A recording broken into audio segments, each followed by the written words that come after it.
Canon EOS M10, M3, M6, M100, mungkin M50 mungkin. Ini mau pilih yang mana? Nah, saya kan pakai kamera Canon EOS M10 setelah Canon EOS M saya hilang. Ini untuk kamera ngevlog, untuk kamera pencitraan, untuk kamera having fun, traveling dan sebagainya. Cuman kemarin tuh ada yang DM gitu, Mas, ini ada M3, ada M100, kira-kira pilih yang mana ya? Jadi saya akan coba share tentang bagaimana sih kenapa saya akhirnya memutuskan beli ini, lalu suka dukanya apa, karena kemarin juga ada yang DM, Mas, kadang-kadang tuh kok bodinya nggak mulus-mulus banget. Tenang guys, jangankan mulus bodinya, ini kamera saya ini LCD-nya udah garis tuh, nanti saya tunjukin errornya kamera saya seperti apa. Stay tune guys.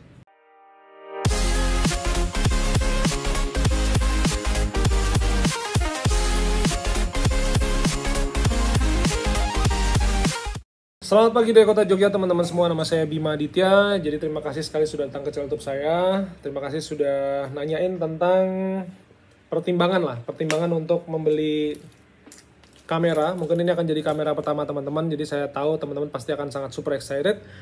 Jadi kita kasih perbandingan aja secara random nih. Ada Canon EOS M, M10, kemudian ada M3, M6, M100. Jadi 1, 2, 3, 4, 5 nih. Jadi kurang lebih begitu. Nah, sekarang saya bisa apa ya? Ini ngambil kesimpulan singkat aja lah, biar teman-teman juga kalau mau ngambil kesimpulan itu singkat aja. Kalau kita mau beli barang itu nggak usah mikirnya yang sampai panjang, kali lebar, kali tinggi itu nggak usah. Satu, kalau teman-teman ngikutin vlog saya sebelumnya, jadi kalau membeli peralatan itu kan pasti disesuaikan dengan kebutuhan, butuhnya untuk motret apa, lalu disesuaikan dengan kemampuan itu artinya fulusnya ada berapa, lalu yang ketiga, ini menurut saya, mungkin tidak benar menurut teman-teman nggak apa-apa, tapi ini menurut versi saya, belilah dengan cara cash keras, oke? Nah, sekarang kayak mau buka Shopee saya. Ini saya biar teman-teman gampangan itu adalah sekarang masalah cost. Jadi budgetnya aja berapa. Nah, karena saya pengguna Canon EOS M sama Canon EOS M10, maka saya bisa bilang bahwa yang namanya EOS M sama EOS M10 itu mungkin sudah kamera dengan lensa kit. Jadi ini kamera, saya tak tunjukin. Ini kamera bodinya sama lensa kitnya ini. Ini antara 2,5, 2,8, tapi ini ya, saya yakin di bawah 3 juta. Karena ketika saya membeli kamera ini cuman bodinya doang begini. Jadi lensanya emang nggak ada, karena saya udah punya lensa. Ini kan lensa dari Canon EOS M ya. Cuman pada waktu itu yang kecolong Canon EOS M saya pakai lensa 35 mili artisan. F-nya 1,4 waktu itu. Ini saya mau tunjukin nih. Kelihatan nggak? Oke, mudah-mudahan kelihatan ya. Nah, ini teman-teman bisa lihat nih. Ini garis nih. Garis.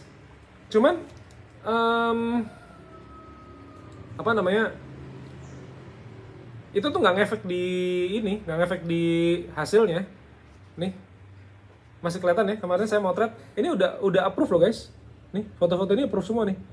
Ada yang masuk Shutterstock, ada yang masuk ke data licensing. Tapi coba lihat ini garis nih guys tuh. Kalau pas lagi gambarnya putih gini kelihatan. Cuman buat saya, oh iya satu lagi, speakernya nggak nyala.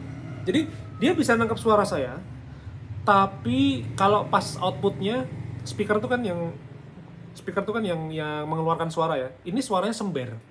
Jadi pada waktu itu saya tanya, Mas ada Canon EOS M10? Ada. Tapi ini harganya 2 juta. Lensa LCD-nya baret tapi nggak ngefek ke hasil. Lalu yang kedua speakernya sember, jadi kayak anggap aja mati gitu. Tapi buat nge-record masih bisa, cuman nggak bisa buat dengerin. Jadi dengerinnya transfer dulu ke iPad, ke komputer, nanti baru didengerin pakai headphone.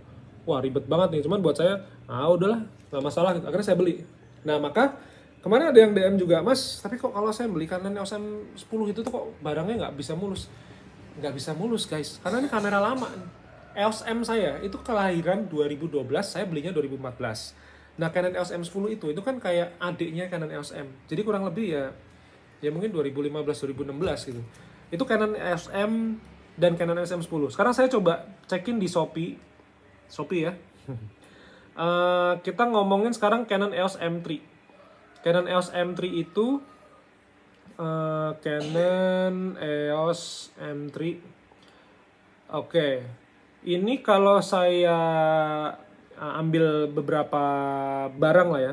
Ini dari mulai sekitar 2,8 sampai sekitar 3,5 juta. Jadi ya monggo aja. Jadi Canon EOS M3 itu jelas di atasnya si Canon EOS M10 gitu. Sekarang saya coba lagi Canon EOS M6 ya. Canon EOS M6 ini kalau saya cek harganya, waduh, 6.800.000. Jadi mulai 5,5 sampai 6.900.000. Jadi range-nya udah jelas di atasnya. Bayangin aja yang tadinya dari 2,5 juta misalnya 2,7, ini naik ke 3 jutaan kurang lebih.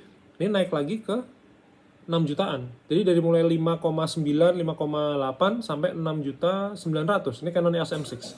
Sekarang Canon EOS M100 coba kita cek. Kalau salah mohon maaf, nanti tolong dicek lagi ya. Ini kayaknya di atasnya Canon EOS M3 nih. Jadi harganya sekitar 4 sampai 4,7. Ada sih. Oh, ada nih, ada yang 3,7. 3,3 juga ada. Ya kurang lebih 37 lah, 37, 4 kurang lebih dapat. Nah, jadi dari sini aja sebenarnya saya tuh kepengen teman-teman udah misalnya membandingkan, Mas, ini sama ini bagus mana gitu. Saya selalu bilang ini itu beda-beda tipis karena kameranya ya sama, seuprit begini. Kecuali teman-teman bilang Canon SM50 gitu, mungkin sudah ada viewfindernya, terus kemudian videonya udah 4K segala macam gitu ya. Nah ini saya nggak tahu, mungkin ada yang 4K juga. Cuman buat saya sih kalau teman-teman baru mulai masuk ke dunia microstock, ya paling gampang ya teman-teman punya duitnya berapa gitu. Berapa duit yang berani teman-teman keluarin, spend for the sake of nothing. Jadi untuk sesuatu yang kadang-kadang mungkin juga belum tentu menghasilkan juga gitu. Karena kalau kita bicara hobi itu kan sebenarnya buang duit ya. Kalau saya memang kerja dari fotografi, tapi kalau teman-teman kepengen memulai pertama kali, ini saran saya. Nggak setuju juga nggak apa-apa. Cari aja yang paling murah. Maka saya pakai ini, itu tuh kan awalnya ini cuma sebagai kamera backup. Walaupun saya ternyata mengagumi sekali Canon EOS M dan EOS M10 ini hasilnya ciamik guys. Jadi saya jualan foto di Shutterstock, earning mungkin sekali payout ya $30-50 gitu kan. Jadi kayak ya bayangan saya 4-5 kali payout udah balik modal lah kurang lebih begitu. Karena saya itu murni bisnis. Jadi murni bisnis itu maka saya harus tahu profitnya berapa, cuannya itu berapa. Jadi kalau bisnis cuman kayak asal, oh kamera saya keren, lensa saya keren gitu, waduh, nggak masuk itu di tangan saya sebagai saya usahawan ya. Karena kalau dulu ada di Reels Instagram kalau nggak salah, total aset saya itu kayaknya modal saya itu tidak sampai 7 juta. Jadi 6.800.000 berapa. Jadi kayak ya oke lah, misalnya 3 tahun saya balik modal gitu, ya udah cukup banget gitu. Maka saya menyarankan juga kepada teman-teman gimana sih cara milih tuh, kayak ada M10, M3, M6, M100 gitu. Udah sesuaikan saja dengan budget yang teman-teman miliki. Sekarang tentang kecacatan tadi, jelas lah kalau saya tadi udah bilang ya bahwa LCD-nya ada yang ngebaret, cuman LCD-nya aja, jadi tidak ngefek ke hasil akhirnya. Dimana hasil akhir kemarin saya motret tuh itu udah approve semua. Approve-nya ada 2 ya. Ada yang di Shutterstock, ada yang di data licensing. Cuman intinya nggak ngaruh di karya. Ini tuh ada yang ngeganggu. Intinya adalah sensornya kotor. Jadi kalau ada saya foto awan gitu ya. Ini kalau pas awannya kelihatan putih, kalau awannya mendung nggak kelihatan. Itu kalau saya zoom di iPad itu tuh ada kayak noktah gitu yang itu harus saya clone stand.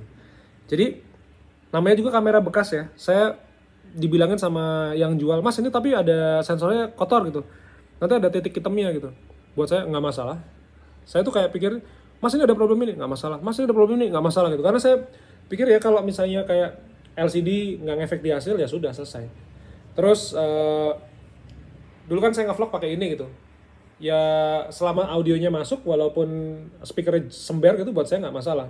Lalu ada juga ada sensornya. Saya kan punya Adobe Premium, jadi saya bisa bersihin sensornya di editing, jadi nggak ada masalah. Nah dari situ nanti saya akan kasih link di bawah kepada teman-teman semua. Itu link pembelian lewat Shopee. Jadi saya ini disclaimer, saya adalah seorang Shopee affiliate partner, maka setiap teman-teman membeli lewat link saya akan dapat komisi dari Shopee. Kalau teman-teman mau melakukan itu, saya ucapkan terima kasih. Teman-teman mau ngebeli lewat luar link saya juga boleh, nggak apa-apa. Tapi kalau teman-teman ngebeli lewat link di bawah, saya ucapin terima kasih. Teman-teman ngasih saya rezeki tanpa harus teman-teman bayar lebih mahal atau lebih murah. Jadi yang ngasih uang tuh sebenarnya Shopee, bukan teman-teman. Ya uangnya dari teman-teman juga. Kurang lebih begitu. Tapi begini, nanti saya akan cariin link-link. Jadi di semua channel YouTube saya itu pasti ada link-link pembelian. Itu saya sudah screening dari yang reviewnya mendekati bintang 5 dan pembeliannya itu kayak sudah berkali-kali. Jadi pembelian berkali-kali, rating hampir mendekati bintang 5 itu kan buat saya kayak highly satisfied. Nanti makanya dari Canon EOS M10, M3, M6, M100 itu saya akan kasih linknya semua di bawah. Teman-teman kalau ngebeli lewat link saya terima kasih. Ngebeli lewat link luar, bahkan ngebeli ke toko gitu juga boleh, monggo-monggo aja. Jadi intinya begitu, sesuaikan dengan budgetnya. Selesai. Jadi peralatan Mas simpel aja, nggak usah ngoyo, nggak usah gampang kemakan omongan orang. Jadi kemarin ada yang saran Mas pakai Olympus bagus kok. Mas pakai Fuji bagus. Mas pakai Sony bagus. Terus kenapa saya pakai Canon? Nah ini pertanyaannya sama. Kenapa saya dulu pernah beli iPhone 5, sekarang pakai iPhone 10 gitu. Jadi kayak kamera tuh kan kayak handphone ya, kayak agama gitu. Jadi kayak males aja saya ganti-ganti itu karena harus memahami ini diafragmanya di mana, karena beda merek itu posisi diafragma sama shutternya beda. Terus interface di dalamnya beda, kayak nih misalnya gini. Ini kalau Nikon, Fujifilm udah beda, Sony udah beda semua. Jadi kayak wes mumet dasku guys. Jadi kayak saya udah nggak peduli, saya yang penting fokusnya berkarya aja. Dulu saya pernah pakai Nikon, terus Nikon ganti Canon sempat pakai Nikon lagi, terus akhirnya saya masih pakai Canon karena nyaman aja, interface-nya sederhana, nggak terlalu yang harus canggih-canggih banget. Warnanya juga mentah sehingga saya bisa adjust di Lightroom saya. Jadi officially udah 10 tahun saya pakai Canon. Jadi ya teman-teman boleh beda, pakai Olympus boleh, Fujifilm bagus, Sony Alpha bagus, bagus lah, semua bagus. Olympus juga boleh, bebas saya. Begitu teman-teman, nanti silahkan cek link di bawah. Terima kasih sekali sudah menanyakan tentang apa perbedaannya, terus bagaimana sih suka dukanya ngebeli kamera kok bekas-bekasnya kok ada yang baret, ada yang LCD-nya ngebaret juga, bodinya kayak bopeng-bopeng. Kalau buat saya tuh selama saya pakai, saya coba misalnya saya gini gitu ya, saya pakein, terus saya saya adjust kayak speednya saya adjust lagi. Udah begini, ini saya sambil motret diri saya sendiri misalnya. Oke, jadi udah begini doang. Ketahuan ini tadi foto pertama gelap, terus saya adjust exposure-nya jadi lebih terang gitu. Udah gitu doang, selesai. Saya nggak usah mikir yang gimana-gimana, yang penting fokus ke hasilnya aja. Begitu teman-teman semua, matur nuwun sekali sudah nonton channel YouTube saya hari ini. Mudah-mudahan bermanfaat. Tips dari saya sekali lagi, 1, sesuaikan dengan kebutuhan, butuhnya untuk apa. Yang kedua, sesuaikan dengan kemampuan, jadi artinya duitnya ada berapa. Yang ketiga, belinya cash guys. Saya Bima Aditya, stay tune, sampai ketemu di video berikutnya besok pagi jam 5.